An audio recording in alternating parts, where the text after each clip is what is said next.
तो सुनो current affair पहला क्वेश्चन। क्वेश्चन नंबर 1, हाल ही में विश्व खाद्य सुरक्षा दिवस कब मनाया गया भाई? 7 जून। कब मनाया गया? 7 जून। इसका उद्देश्य क्या है? वैश्विक स्तर पर लोगों को खाद्य सुरक्षा के महत्व के प्रति क्या करना भाई? जागरूक करना। ठीक है, याद रहेगी बात, ध्यान रखना। उसके बाद नेक्स्ट क्वेश्चन अंदर करा गया वुमेन एशिया कप। इसमें केवल कौन शामिल होगी भाई? केवल महिलाएं। इसमें केवल कौन शामिल होगी? महिलाएं शामिल होगी। और ये शायद मेरे हिसाब से बास्केटबॉल का है, FIBA, बिल्कुल बास्केटबॉल का है। इसमें केवल कौन शामिल होगी? महिलाएं।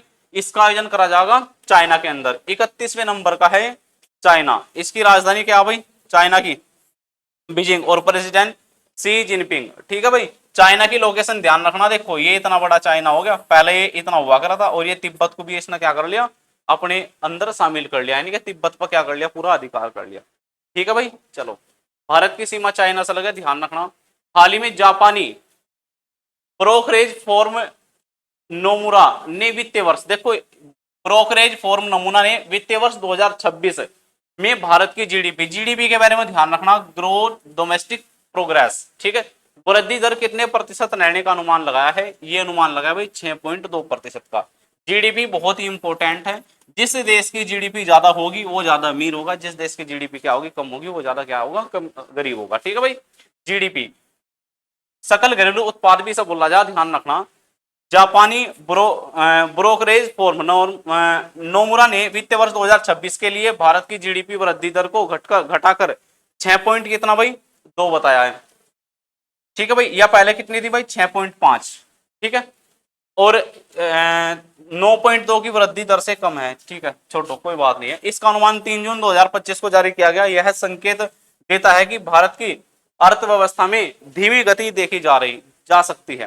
देखो ये केवल अनुमान लगा रहा, ये केवल इस बात का क्या लगा रहा? अनुमान लगा रहा कि जीडीपी क्या हो सके? कम हो सके। ठीक है भाई, चलो जी उसके बाद देखो नेक्स्ट, जलवायु परिवर्तन प्रदर्शन सूचकांक 2025 में भारत कौन से स्थान पर रहा है? ओए ध्यान दो, जलवायु परिवर्तन प्रदर्शन सूचकांक 2025 में भारत कौन से स्थान पर रहा भाई? 10वें स्थान पे।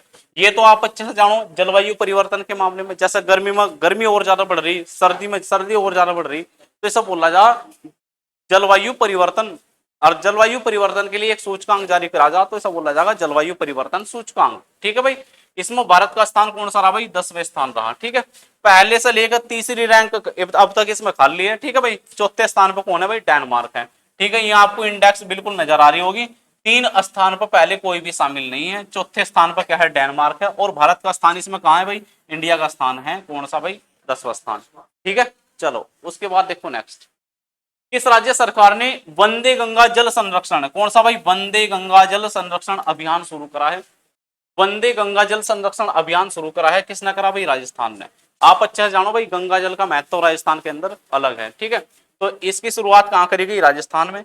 राजस्थान सरकार ने राज्य में जल संकट की समस्या से निपटने के लिए राज्य व्यापी वंदे गंगा जल संरक्षण अभियान शुरू किया है। मुख्यमंत्री भजन लाल, यहाँ के मुख्यमंत्री कौन है भाई? भजन लाल शर्मा ने इस अभियान की शुरुआत की है, जिसका उद्देश्य जल संरक्षण के लिए जीवन भागीदारी को बढ़ावा देना है। ठीक है भाई, याद रखना इतनी बात। राजस्थान के बारे में डिटेल आपको पूरी कंप्लीट पता होनी चाहिए। यह है राजस्थान का मैप। ठीक है भाई, राजस्थान का मैप है। राजस्थान की सीमाएं कहां कहां से लग रही है आपको पता होना चाहिए। राजस्थान की सीमा उत्तर प्रदेश से भी टच कर रही, ठीक है, उसके बाद गुजरात से भी टच कर रही, ठीक है, पंजाब से भी। भाई आपको सारी सीमाएं पता होनी चाहिए, कहां कहां से सीमाएं लग रही है। ठीक है, इसकी राजधानी क्या भाई? जयपुर। ठीक है, क्षेत्रफल के मामले में राजस्थान सबसे बड़ा राज्य है भारत का। इसका गठन कब करा गया था? 1 नवंबर 1956। एक बात और ध्यान रखना, अधिकतर गठन 1956 में हुए। ठीक है, और 1956 में पहला राज्य बना था आंध्र प्रदेश। किसके आधार पर भाई? भाषाई आधार पर। ठीक है, क्षेत्रफल यहाँ का 3,42,239 वर्ग किलोमीटर के साथ सबसे बड़ा राज्य है। राज्य के पशु तो यहाँ का आपको पता होना चाहिए, सबसे इंपोर्टेंट पशु है यहाँ का ऊंट। ठीक है भाई, ऊंट की हुए इस बारे में भी जानकारी होनी चाहिए कि भाई ऊंट क्या है? राजस्थान के अंदर सबसे बहुमूल्य पशु है। ये क्या करेगा? गमन करने में भी आसान है, पानी के बिना काफी समय तक रह सके, और रेत में चलने के लिए क्या है? बहुत ही सुगम है।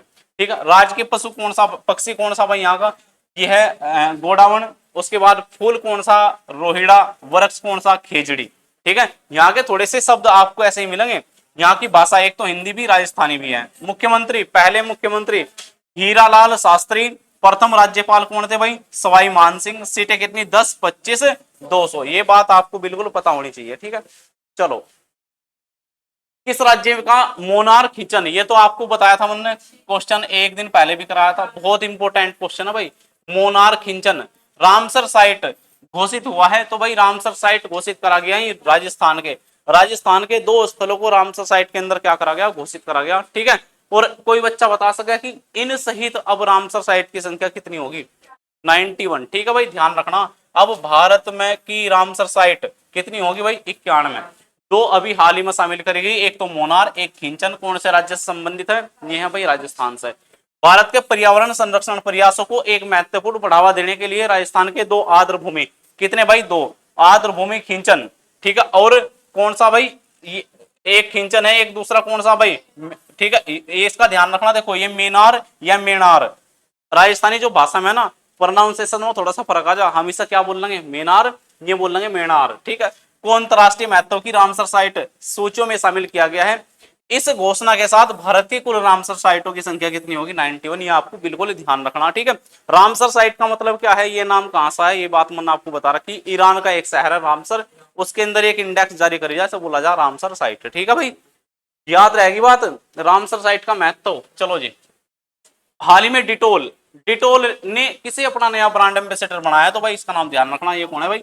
महेंद्र सिंह धोनी। अब क्या बेचेंगे भाई? डिटोल बेचेंगे, ठीक है। अब तक सोनाटा घड़ी, ठीक है, टीवीएस मोटरसाइकिल, ठीक है भाई। चलो जी, हाल ही में किसे एक पेड़ माँ के नाम, भाई बहुत इंपॉर्टेंट योजना है। एक पेड़ किसके नाम भाई? माँ के नाम। 2.0 लॉन्च किया गया है, किसके द्वारा? धर्मेंद्र प्रधान। और धर्मेंद्र प्रधान को आप अच्छे जानते होंगे, पहले पेट्रोलियम मंत्री था, उसके बाद बनाए शिक्षा मंत्री। तो वर्तमान में केंद्रीय शिक्षा मंत्री कौन है भाई? धर्मेंद्र प्रधान है। इसने नई दिल्ली के अंदर पौधारोपण किया है और एक पेड़ माँ के नाम 2.0 अभियान क्या करा? शुभारंभ करा, ठीक है भाई। अपनी माँ के नाम एक पेड़ जरूर लगावे भाई। पेड़ लगाना बहुत अच्छी बात है। वातावरण, एक तो वातावरण अच्छा होगा, और एक जो ग्लोबल वार्मिंग में जो गर्मी का टेम्परेचर बढ़ता जा रहा ना, इससे कंट्रोल किसके द्वारा करा जा सके? केवल पेड़ के द्वारा करा जा सके। मैंने एक आपको स्टेटस लगाया था एक बार, ये बताया था कि अगर अब हम पेड़ लगाओगे ना, अब लगाओगे, इसका फायदा तब जाकर हमें कितने साल बाद? 5 या 10 साल बाद मिलेगा, ठीक है। अगर 5 या 10 साल के बाद के टेम्परेचर को आपको कंट्रोल करना, तो शुरुआत अब से करनी पड़ेगी। आगे बात समझ में? अगर 5 साल बाद टेम्परेचर 2 या 3 डिग्री बढ़ाना, और आप सोचो तुरंत पेड़ लगाया और अगले दिन टेम्परेचर कम हो जाएगा, तो ऐसा इम्पॉसिबल है। हो सके आपको 10 साल का टाइम भी ना मिले फिर, ठीक है, क्योंकि टेम्परेचर एक बार बढ़ना स्टार्ट हो जाना तो फिर बहुत रफ्तार से बढ़े। तो इसे कंट्रोल करना क्या है? बहुत जरूरी। इसके लिए एक ही तरीका है कि क्या लगाना? अधिक से अधिक वृक्ष लगाना, ठीक है। वनों की कटाई पर पूरी तरह रोक लगाना, वृक्ष ज्यादा लगाना, ठीक है भाई। चलो जी, उसके बाद नेक्स्ट, हाल ही में किसे आरबीआई से मिला? आरबीआई से मिला एनबीएफसी का लाइसेंस।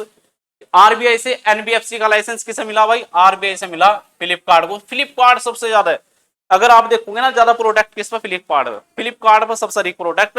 तो इसे कौन सा कार्ड दिया गया भाई? एनबीएफसी कार्ड दिया गया। इसके बारे में भी ध्यान रखना। देखो एक बार सुनो, भारत की डिजिटल अर्थव्यवस्था के लिए एक ऐतिहासिक विकास में वॉलमार्ट के स्वामित्व वाली फ्लिपकार्ट को, ये कंपनी क्या है भाई? वॉलमार्ट के स्वामित्व वाली कंपनी फ्लिपकार्ट को भारतीय रिजर्व बैंक, इसके बारे में जानो भाई, आरबीआई के बारे में, आरबीआई से गैर बैंकिंग वित्तीय कंपनी, ये कौन सी कंपनी भाई? गैर बैंकिंग वित्तीय कंपनी एनबीएफसी के रूप में कार्य करने की अनुमति मिल गई है। इस लाइसेंस के साथ फ्लिपकार्ट अब पारंपरिक ऋणदाताओं के साथ साझेदारी की बजाय सीधे अपने ग्राहकों और विक्रेताओं को ऋण प्रदान कर सकेगा। एक बात सुनो बिल्कुल ध्यान से, आरबीआई का काम क्या है? मुख्य काम क्या है आरबीआई का? देखो, आरबीआई है केंद्र का बैंक, यानी कि भारत का सर्वोच्च बैंक या बैंकों का बैंक। ये बैंक क्या करे? छोटे छोटे जो बैंक है ना, इन्हें ऋण प्रदान करने का काम करे।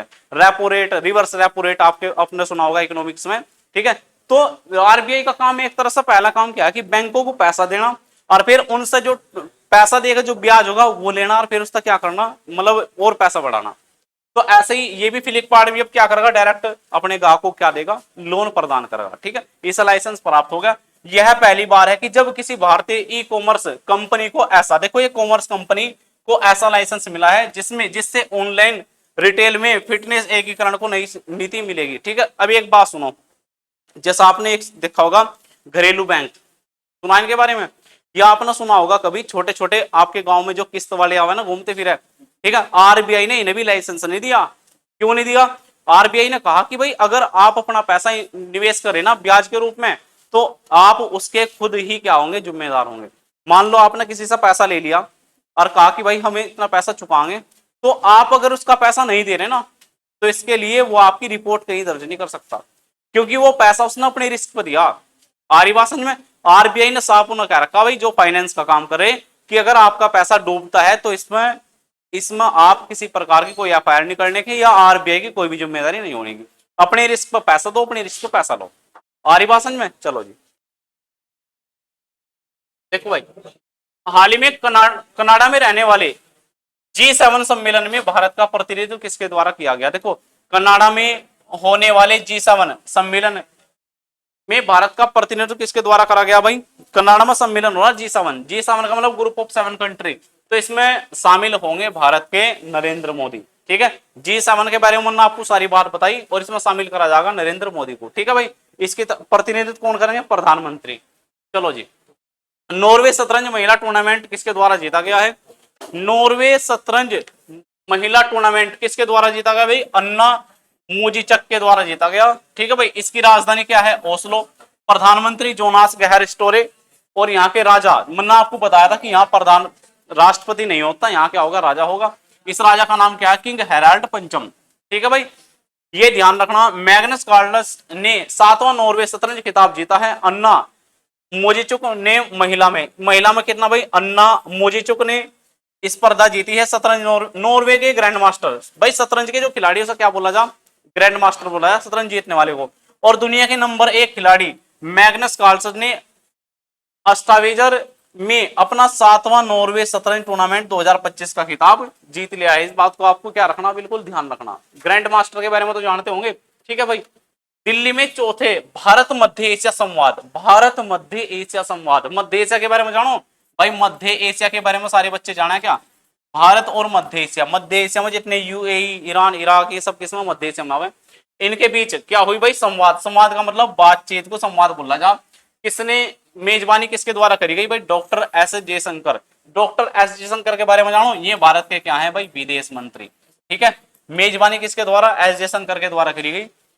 ये भारत के कौन है भाई? विदेश मंत्री। भारतीय विदेश मंत्री डॉक्टर एस जयशंकर ने 6 जून 2025 को नई दिल्ली में आयोजित चौथे भारत मध्य एशिया संवाद की मेजबानी करी है। भारत ने दिसंबर 2021 में नई दिल्ली में तीसरे नंबर की कहा? नई दिल्ली में भारत मध्य एशिया संवाद की भी मेजबानी करी थी। यानी कि इससे पहला जो संवाद हुआ था उसकी मेजबानी भी किसके द्वारा करी गई थी? एस जयशंकर के द्वारा। और ये फोटो तो आप बहुत अच्छे से जानते होंगे भाई। ठीक है, किसे सबसे अधिक प्रभावशाली पर्यावरणविद पुरस्कार दिया गया है? भाई बहुत इंपॉर्टेंट है, सोशल मीडिया पर बहुत ज्यादा एक्टिव है और बहुत ज्यादा वायरल है। क्या नाम है भाई इनका? आचार्य प्रशांत। इन्हें क्या दिया गया? सबसे अधिक प्रभावशाली पर्यावरणविद। ठीक है भाई, मोटिवेशनल के रूप में समझ लो, या इनका क्या है? प्रभाव बहुत ज्यादा है। ठीक है, इनकी बात का भी प्रभाव बहुत ज्यादा है, लोग मानने वाले ज्यादा हैं। ठीक है भाई, नेक्स्ट भाई, डसाल्ट एविएशन ने किसे भारतीय कंपनी के साथ समझौता किया है? डसाल्ट एविएशन ने किस भारतीय कंपनी के साथ समझौता करा? भाई टाटा। और टाटा कंपनी के बारे में आप जानो, रतन टाटा की कंपनी, अभी हाल ही में क्या हुआ? उनका निधन हुआ। बहुत सारे पुरस्कार उन्हें दिए गए। जितने पुरस्कार जब दिए गए मैंने आपको सारे बता रखे। ठीक है भाई, इसने किसके साथ साझेदारी करी, यानी कि समझौता करा? टाटा के साथ। फ्रांसीसी, देखो कहाँ की कंपनियां, सॉरी फ्रांसीसी एरोस्पेस। एरोस्पेस के बारे में जानो? फ्रांसीसी एरोस्पेस, फ्रांसीसी एरोस्पेस एविएशन ने Bharat Tata advance system limited ने राफेल लड़ाकू विमान को के धड़ को भारत में संयुक्त रूप से बनाने के लिए, देखो ध्यान से एक बात सुनो, इसमें क्या करा जाएगा? जो भारत में राफेल है ना, भारत में राफेल कहां से खरीदा भाई? फ्रांस से। तो अब राफेल को का जो अगर शुरुआत का जो सिराना से कहां बनाया जाएगा भाई? भारत के अंदर बनाया जाएगा। तो इसके लिए कौन सी कंपनी के साथ समझौता करा? टाटा के साथ। ठीक है भाई,